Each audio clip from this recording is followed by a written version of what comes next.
Syekh Mansuruddin waktu ka Lampung. Begitu ka Lampung ngadenge raungan suara maung teangan kunyana, ternyata orang maung katimpah kayu. Dibagai tanya, maung kunaon mah katimpah kayu cenah. Kunaon mah katimpah kayu? Ulah hees kira teh. Atuh sia teh ajak saya mantul make hees sagala. Tuh, maung hees katimpah kayu. Jelem mah hees keur ngaji. Heuh, galedeg.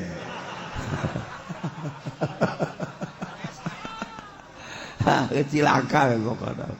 Maung sakitu gagahna katimpah kayu. Atuh komo ngaji mah aduh geus. Tunggu macam aing ngadenge gitu ngarenjag bae.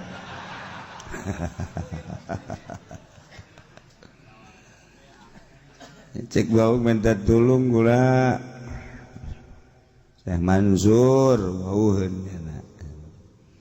Daek aing golongan tapi dengan catatan perjanjian. Gula janji pokoknya moal ngaganggu bae. Lain soal ngaganggu ka kaula bae.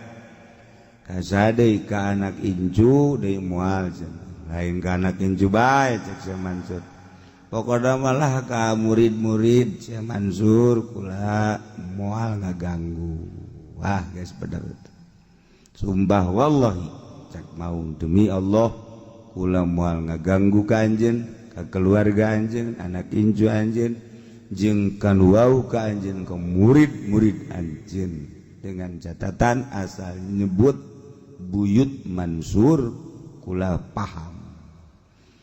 Enggak, diangkat ku Syekh Mansur. Tadi angkatnya pakai cinggir. Pakai cinggir ku Buyut Mansur eta kayu sakitu badena teh cenah. Masya Allah, aya jampena lain sacinggir-cinggir. Ai siapa cinggir siapa tuh palingnya keceli tawa tuh. Aya jampena. Ya tamkhisya mastabaya bartusya.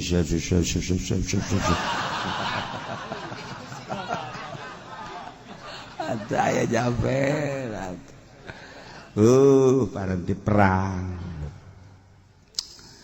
Nah, dirinya tulang sungsungkem mau guys, selesai masalah. Alhamdulillah.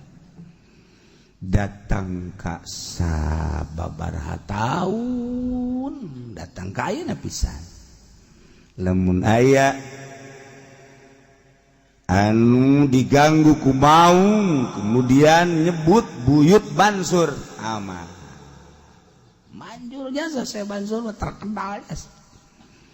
Di Lampung lamun aya anu diudag maung geus langsung. Ya Buyut Mansur, mau ngaleos. Mau ngaleos.